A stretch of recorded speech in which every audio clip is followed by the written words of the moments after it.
Bonjour la famille, j'espère que vous allez tous bien. Si vous êtes nouveau, n'oublie pas de vous abonner à la chaîne et activer la cloche des notifications. Merci. La famille, donc c'est Wagner qui les intéresse. Alors qu'un rapport de 160 pages d'un groupe d'experts de l'ONU affirme avoir des preuves que le fondateur de la société militaire privée américaine Blackwater a négocié un accord pour déployer 2500 mercenaires latino-américains dans la région du Nord qui vont en RDC riche en minerais. Mais de cela, vous ne parlez pas. Vous refusez d'admettre que les États-Unis, la France et d'autres nations occidentales ont déployé des mercenaires en Afrique. Mais ce qui vous intéresse, c'est Tinzaouaten, c'est le Mali, c'est Wagner.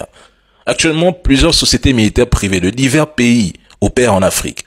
Pourquoi ne dénoncez-vous pas la société militaire privée américaine Bancroft Global qui est en Afrique? Il y a aussi le groupe britannique Aegis Defence Service qui a opéré dans 18 pays africains dont l'Angola. Vous vous taisez? Et qu'en est-il de la France et de sa société militaire privée Secopex qui a causé des ravages en Afrique? En fait, vous vous créez une image de défenseur de l'Afrique en condamnant uniquement Wagner.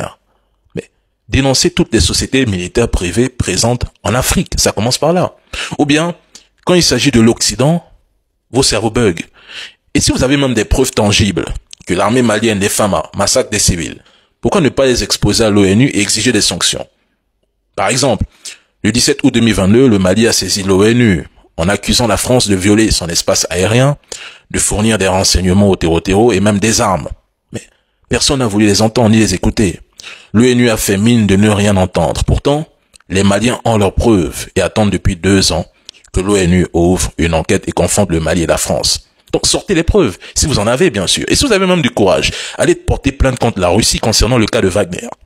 Et même, les drones sont équipés de systèmes de communication qui transmettent les images et les vidéos capturées en temps réel vers une station de contrôle au sol.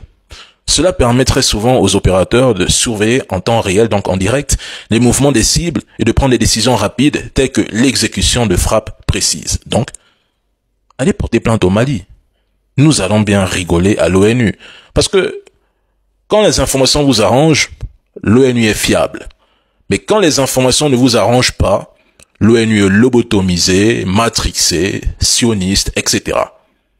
Allons-y sur l'ONU. Nous verrons qui va gagner à la fin.